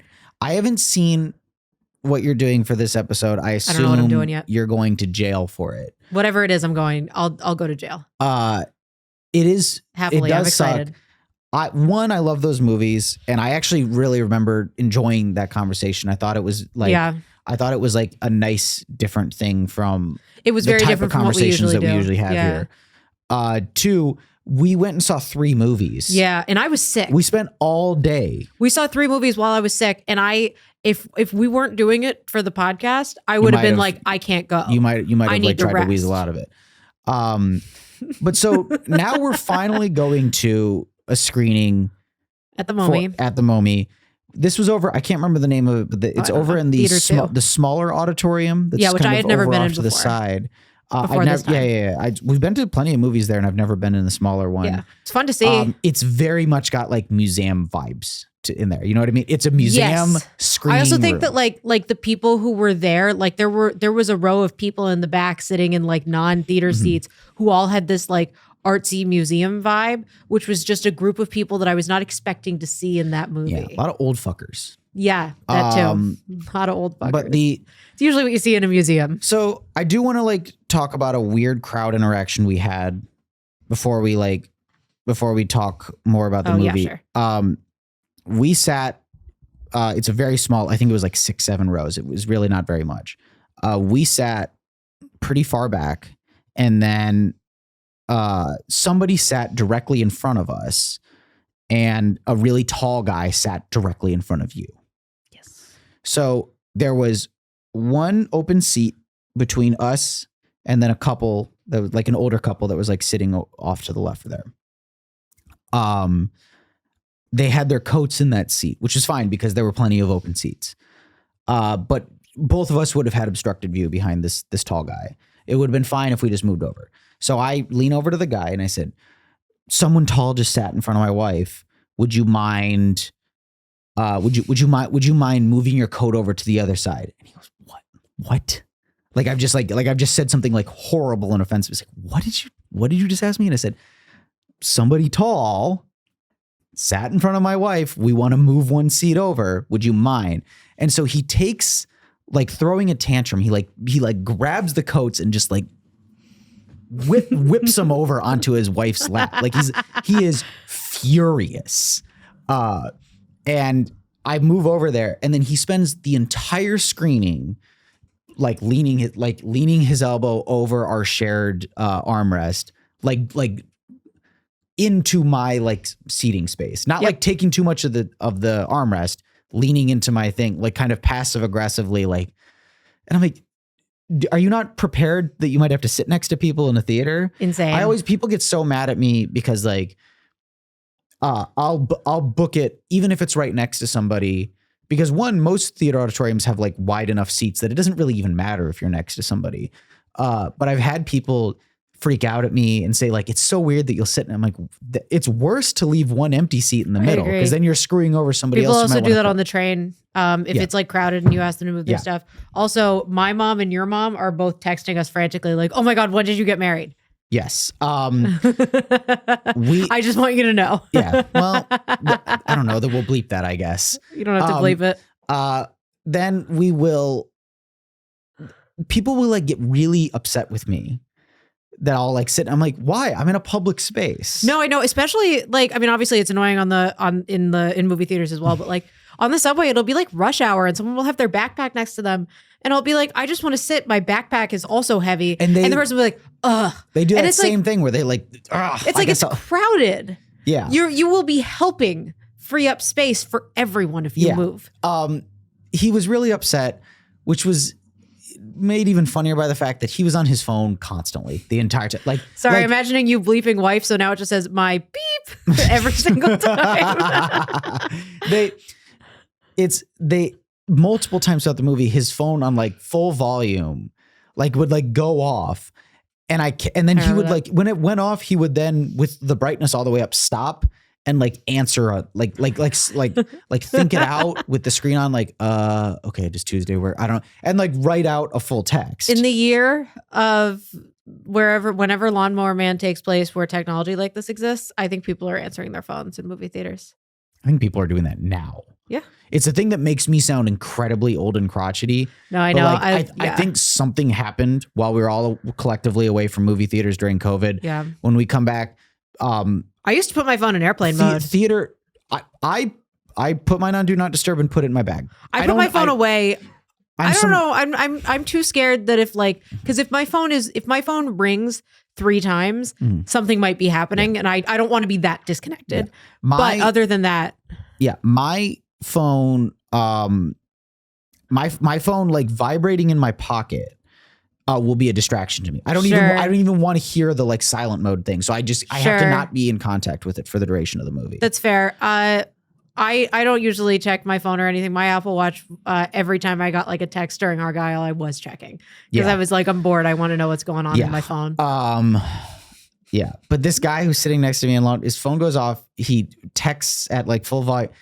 At a certain point, like after this had happened like 2 or 3 times, I noticed he started feeling like a little bit of embarrassment that that his phone was still going off, and he would pull it out. Ooh, Mr. Popular. He would pull it out, like read the push notification basically, and then be like immediately put away, and then it would ring immediately again. And I really considered leaning over. I'm like, do you know how to put it in silent mode? Like, do you know how, like, do you know what the proper sequence of buttons to press to get that to happen so that the phone doesn't keep going off? Sir, like this? Would you like help crossing the street? Yeah, I think that would have gone about exactly as well as we all know that it would have gone. Yeah, he would have punched you in the face. He wouldn't have punched me in the face. Some old guy's not going to punch me in the tried. face. He would have missed, but he would have tried. Yeah. But it was fine because this is like not a movie that I'm up in arms about. No. You know, it has to. And it's also, it's not like a super loud movie, but it's a loud enough movie that like you can successfully distract yourself. Yeah, it's not like you're in like a quiet drama and someone's phone keeps going off. That's way more distracting. Yeah. Or like when you're at the Angelica watching a movie that's not an action movie and the train goes by. Yeah. The F train that shares a wall with the Angelica all the screens in the Angelica. With every single, because for some reason they built every screen next to the subway. And the walls are made out of plywood. You know, all they had to do was switch it so that the theaters were on the other side. Yeah. I don't know. It's a bad theater. They have good popcorn though. They do have good popcorn. They have really good popcorn. Best in the city. The Angelica catches a lot of strays on this show. I think my Angelica rant from the original one, like that's the first time I like went off about the Angelica. That's right. That was scrapped. The lost episode has. We are not treading. Let's make a little space for an Angelica rant here. Aside from the aforementioned constantly rattling train that we can't that we can't do anything about, that affects and you can feel every movie. Yes. You can feel it in your seat. It's like 4DX, but you're watching something that should not have that in it. Well, yeah, you're like, it's like 4DX, but you're like watching like, you know, fucking Decision to Leave. Like there's no reason for that to be happening. There's no reason. And on top of that, they never pay attention to the temperature in the theater. On multiple occasions have like been sweating like crazy during the summer because they left the heat on. I have had it just freezing and have to wear my coat the entire movie. Yeah, you know me. I can't fall asleep. I can't fall asleep sitting up like most of the time. I can't really fall asleep in most places that aren't lying down in my bed. I was so warm and cozy once because they had the temperature so bad that I fell asleep in a movie theater there. Yeah. And that is the only time since I was maybe a child that I have fallen asleep in a movie theater. Yeah. And that was last year. are extremely inattentive. They will leave the theater doors open so the lobby light flashes in. I don't think I've ever seen a concession line move slower than I have there. Because God bless them, they stop to have a conversation with every a multiple exchange interaction every single time. And also, if you ask to have your ticket taken at the front, they will get mad at you. Oh yeah, I remember that. Yeah. There was we asked the person at the box office at the front of the building. No, it wasn't at the box office at the front of the building. We were doing movie and the movie person, they were like, oh yeah, I think that person also probably got mad at us, the person at the box office. And we went over to the cafe because we thought the ticket taker was just taking the tickets. And we went over to the woman at the cafe and we were like, hey, we have movie go. And she goes, that guy over there can do it. Did he tell you that he can't do it? And we were like, oh, we didn't just passing the buck. They're all just trying to avoid. And then we go over to him like with our tickets that we've already bought, and he's like, "Oh, I gotta scan these." And it's like, I'm like, it's a barcode. What are you doing here? To their slight explanation, I will say I have seen working does suck. I agree, but I'll say with the movie go specifically, it is annoying. I have seen at every theater that does it. I've seen it at the IFC. I've seen it at the Film Forum. I've seen it at Village East at the Angelica. The version, like the administrator version of the app that they have to use, it's bad. Is a pain in the ass. There's not a single theater where even the most collected ticket taker looks like they are comfortable doing what they're being asked to do. It's annoying. No, it is really annoying. To their credit. Sure. Looks like it sucks. But it was just the reason that was so upsetting to me was I felt immediately bad for asking her. Because she thought that I was doing something wrong. Yeah. Because she was mad at the other guy, even though he hadn't done anything. But because we hadn't talked to him, it felt like she was yelling at me. Yeah. And I immediately got scared. Yeah. I was like, oh my God, I'm getting yelled at. We did not see. We have not seen anything at the Angelica for this podcast. We did not see the Lawnmower Man at the Angelica. And probably never will. I think that there's a really good. I feel pretty safe saying this. I would probably bet the Angelica will never play the Lawnmower Man, like ever. They don't really play a lot of repertory stuff at that location anyway. Okay, if that happens, you have to give me $1 million. No, I'm not going to agree to that because that's like within the realm of possibility. You can't just pout. And first of all, audio listeners can't hear the sound of quiet, like pouting. I'm not gonna start barking like a dog. Please don't, I guess is what I would say in response to that. I don't mean barking. You know what I mean. Whimpering? Yes, whimpering. Did you mix up whimpering and I forgot barking? the word whimpering and was thinking about what dogs do. Starts barking. Yeah. I don't know. That's the thing is the Lawnmower Man. It's. I don't have a lot of other things to say. No, about I don't. It. I really don't. It is this weird curio within. Like I thought it would be weirder enough to have stuff to talk about. I'm sorry, I didn't mean to interrupt you. No. It's okay. I don't. That's kind of my thing. Is I'm like, this should be weirder. I really love the last act of it because it's like kind of fun and gonzo, and it's so aggressively tacky. Yeah, and while the setup itself is odd, I like watching Pierce Brosnan frustrated at the beginning. It's just kind of fun because he's so attractive, but he is such a loser. Yeah, he's got this scene where he's like laid back in like a hammock cradle where he's like in VR and he's just like doing the lamest shit of all time, like moving fucking files around and shit. And then he's like angry that it's not doing the thing he wants it to do. And then his wife comes down and is like, do you maybe want to fuck me? Do you maybe want to like talk, like have any sort of conversation? Really? He's like, you don't understand. It's so important that I'm doing my work. And it's a lot of like way over the top delivery. He's a lot of fun in this movie. He's so much fun. But overall, the film itself is like, okay. I think it's like kind of, I give it a pass. It's okay. It's got I don't want to watch it again. No, it's got enough interesting things. And also there are very weird things, but not enough for me to want to talk about it. But yeah. Which was why it was such a great option for this episode. A couple of the like little ancillary things I want to talk about. One, there is a sequel, as I talked about. It starts as I said, the only person who comes over is the one who plays the little kid who's friends with Jeff Fahey. They play video games together. Yeah, they play VR games together.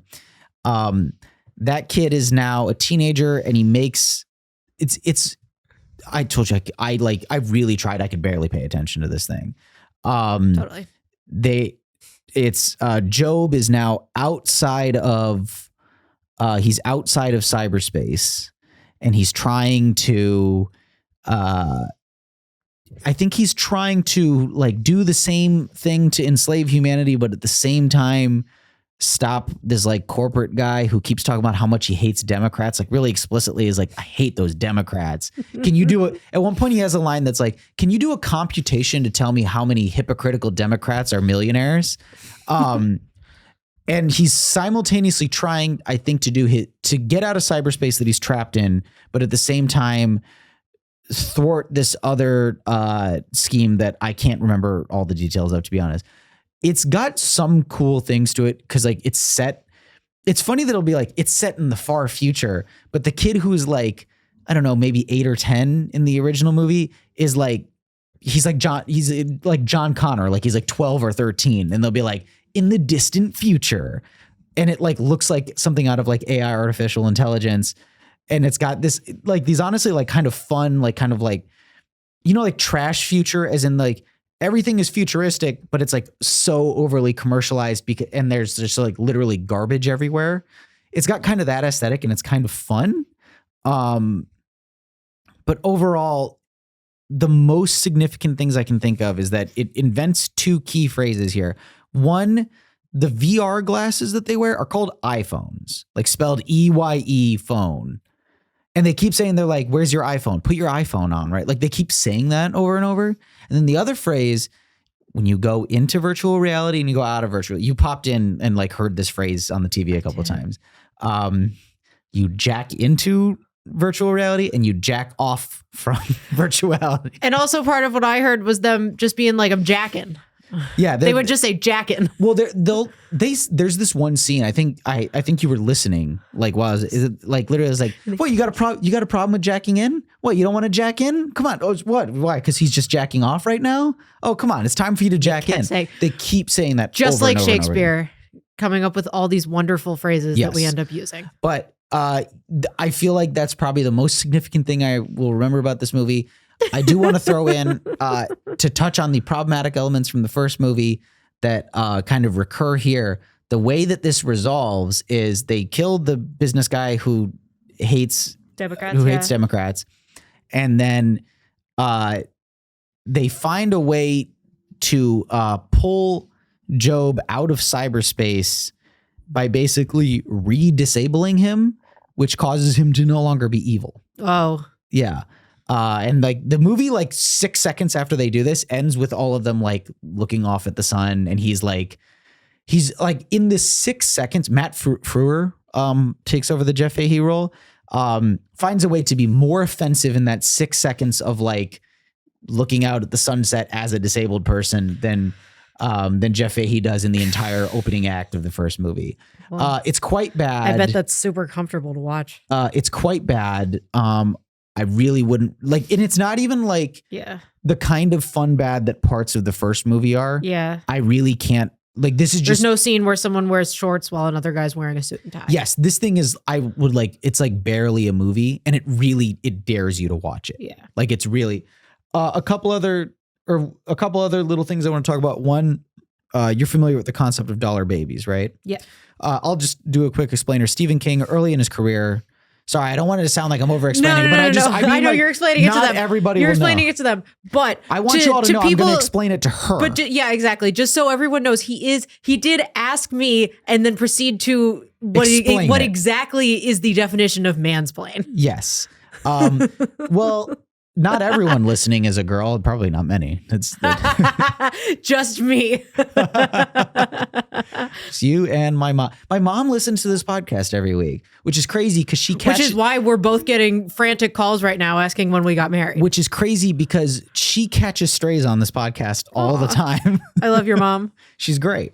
But so the stray she's getting this week is being a woman who listens to your podcast. Yeah, I guess. Man, sick burn. So a dollar baby, Stephen King, early in his career, after he had started having successful adaptations of his work, started saying, I'd like to help young filmmakers. If you want the rights to one of my like less known stories, like something from a collection, something I put in a magazine, you can buy the rights to it to like base a screenplay off of for $1. And the only thing you have to do is send me a VHS copy of it. So there are lots of like. Can I do that now? Can I send him a VHS copy of something? I don't think Dollar Babies is still an active program. Because of inflation, it's $5 babies now. Yes. That's good. Let me write that one down. I'm going to, I've been thinking about doing stand-up again, so I might borrow $5. Oh, we're recording this, so it's fine. I got it. We're good. So didn't have to make me feel so bad. Yeah, there is a like little 12-minute adaptation that's like fairly faithful to the short story. It's basically just the short story. We threw it on. It's a like no budget movie. There's no effects to it at all. Probably the most expensive shot is when a lawnmower like tears up a chair. But I'll say, without saying I'm like really impressed by it, it's directed by a guy named Jim Gonis. It's in 1987. I have worked on no budget films like this before. There are a couple shots that I'm like, if you don't have a specialized rig for it, that's a pain in the ass to set up. I do genuinely, I'm like, this is the sort of thing that I'm like, this would inspire enough confidence to like give this guy something low budget, something to do. It's on YouTube in about 8p. Like it is really bad quality, the worst quality in like a way that almost lends a little bit of surreality, Yeah, it actually kind of works for it. It's almost abstract. Like it's crazy. You're just seeing vague shapes and colors. Yeah. Hold on. I'm going to do my joke one more time, but slightly different. Okay, cool. Because of inflation, it's $1 million baby.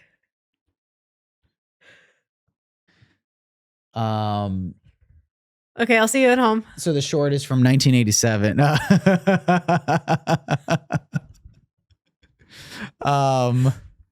Cool. Welcome to Good First Impressions. Yeah. Your spinoff like parasitic podcast within my podcast. It's every awkward silence between the two of us. It's just it's just like we'll cut those clips.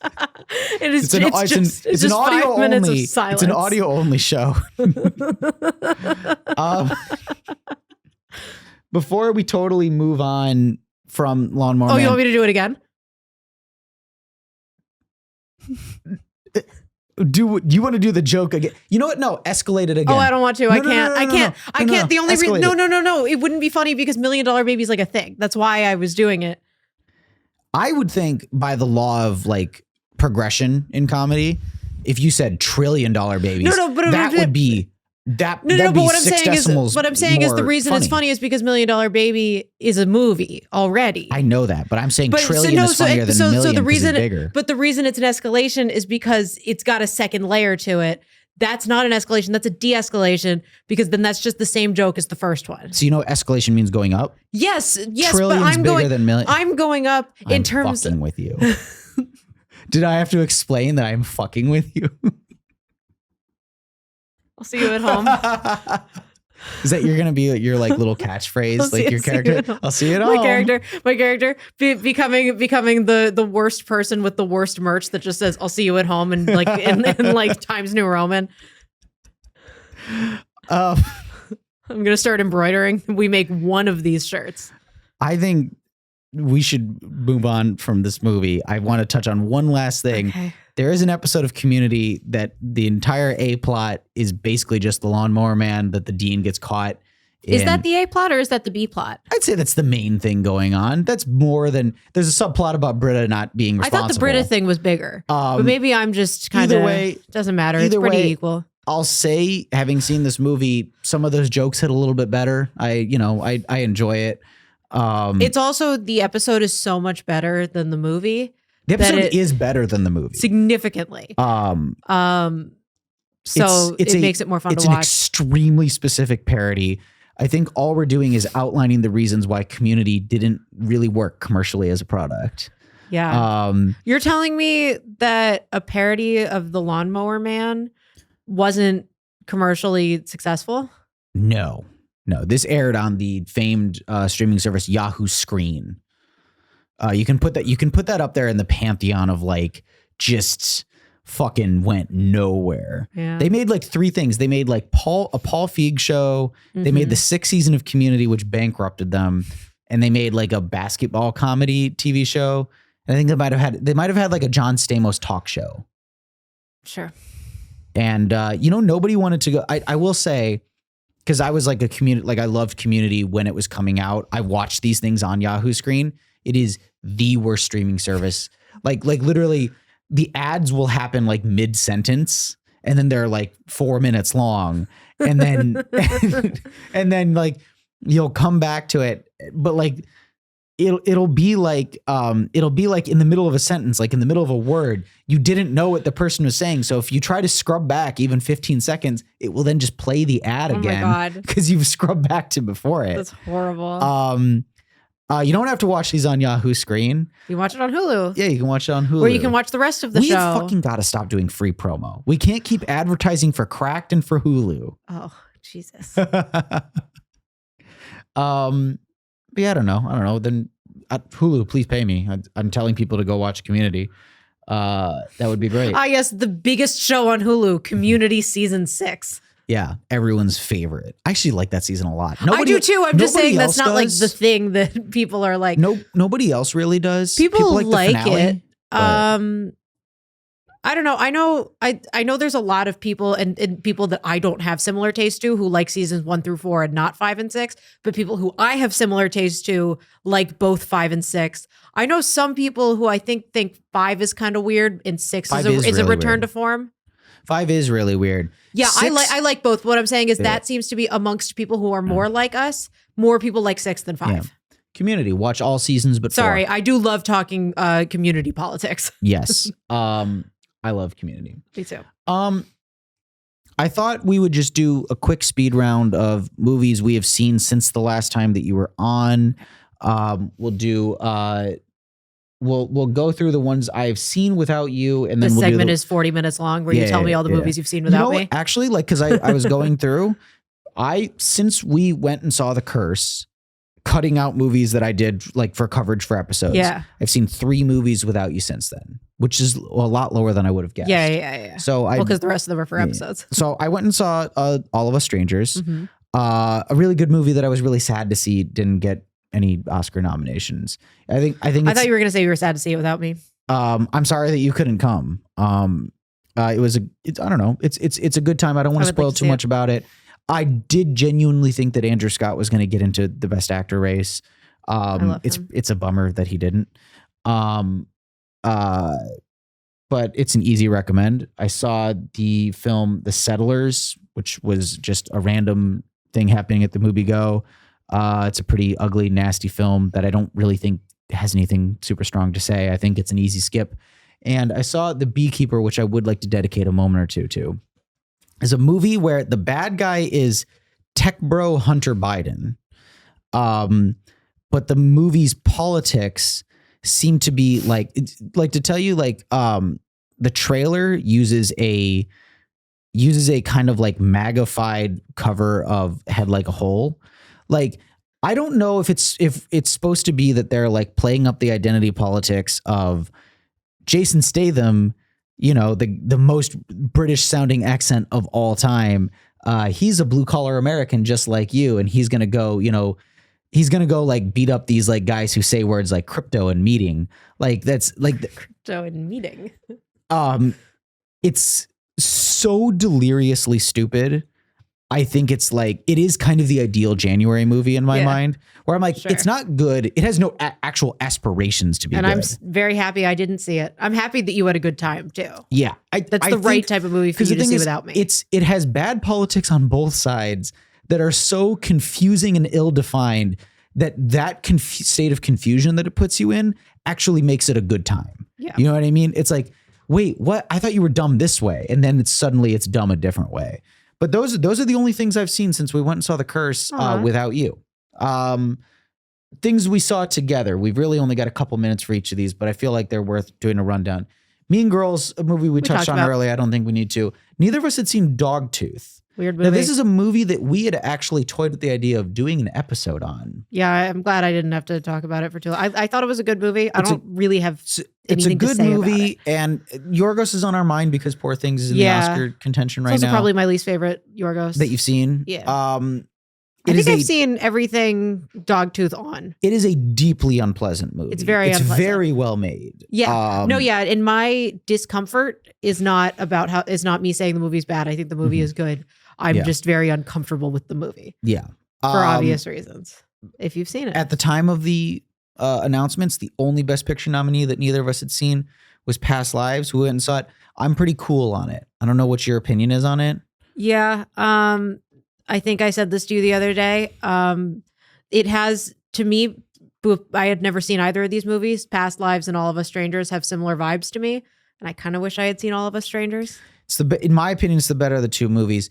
Past Lives, I forget the name of the actor who plays the husband. Yeah. The problem with him is that he paints himself as being like supportive and kind and nice, but in this weird manipulative. But he immediately, the second that there's a situation going on with his wife, she's having a personal crisis, he becomes like very needy. Yeah. And like, oh man, there's parts of you that I don't get. The second the guy opens his mouth, I'm like, I can't wait for you to get cuffed. Well, especially because I'm so excited for someone to fuck your wife. Because I was liking the movie up until that point. I really liked the several years apart romance. I really enjoyed all of those aspects. I liked the movie to that liked point. their chemistry, the two of them. And I do like the idea of like, oh, what happens? Well, she's already married. Mm-hmm. He just sucked so much that he took away all of my enjoyment of the movie up until that point. It's not even that like it's a bad performance per se. No, it's not. I think I just don't. I don't know, because it takes away the tension for me. Where I'm like, I thought I was supposed to kind of feel for her for having this choice, and now I'm like, run away with the other guy. Well, I think that like where the movie ultimately goes is that the other guy is an idealized version of a person she doesn't even really know anymore. Exactly. That wouldn't work out. My contention is like she's so upset because she realizes, fuck, I really shouldn't be with either of these guys. Yeah. But like this guy is so like viscerally like upsetting and like he's just needling. I mean, unless the point of this movie is actually men are disappointing all of them. Mm-hmm. Which is certainly a take, but that's not the take that I see other people having, which makes me think that that's not the intention. I feel crazy listening to other people talk about this movie because they're like, oh my God, she had this impossible choice. I think she had the easiest choice in the world. I know. Hot guy who seems really into you. And also she was just like, I miss Soul. Go back with him right now. Yeah. Or a guy who gives you long lectures about how he hates it, how he doesn't get to be part of your heritage. Like it's really. And she kept telling him, why are you talking to me about this? And he kept being like, meh. And she kept being like, please stop. Yes. Okay, we can stop now. I don't really want to rag on that movie anymore because a lot of people seem to like it. Yeah. I respect the perspective of and again, I don't dislike it. I don't think it's and badly made. I really like it up until that point. Celine Song, she just announced her next picture. I will really happily watch another movie of hers. I think that like it's a very stylishly made movie and it's a very deliberately told. Like she's got a strong perspective on it, even if I didn't really agree with where she went with it this time. I think I wanted more of like a genre romance. Yes, I am excited for her next thing. Yeah. And then the last thing we've seen together since then, last night we went and saw a screening of Treasure Planet. Basically the only, I think we had this conversation, basically the only Disney movie you could get me out of the house to like go see in a theater. And I saw it because you like it and I like it's like my little boy movie. You know what I mean? Yeah. Like it's like, I know what you mean. And it's the one where we've gone over this in previous episodes. I kind of don't really have that like nostalgic protection over Star Wars anymore. I don't really feel that with Disney in general. Treasure Planet is kind of this weird, I think because it's got a bit of pirate radio and that like by the time the directors got to make it, like it was a long time dream project of theirs.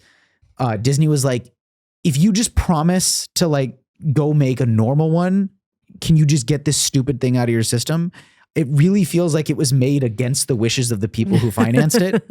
I think that's why it's kind of stuck out in my mind so much. Yeah. But it's got a very It's also, for me, it's been so long since I've seen that style of Disney animation that it like, especially in a theater, it like, I really thought that I was going to be down on Disney because I am lately. And I ended up actually like feeling, even though I never saw that movie as a kid, I felt the nostalgia just because I really missed the art style. Yeah. I think it looks fantastic. There's really no movie that looks quite like it. Yeah.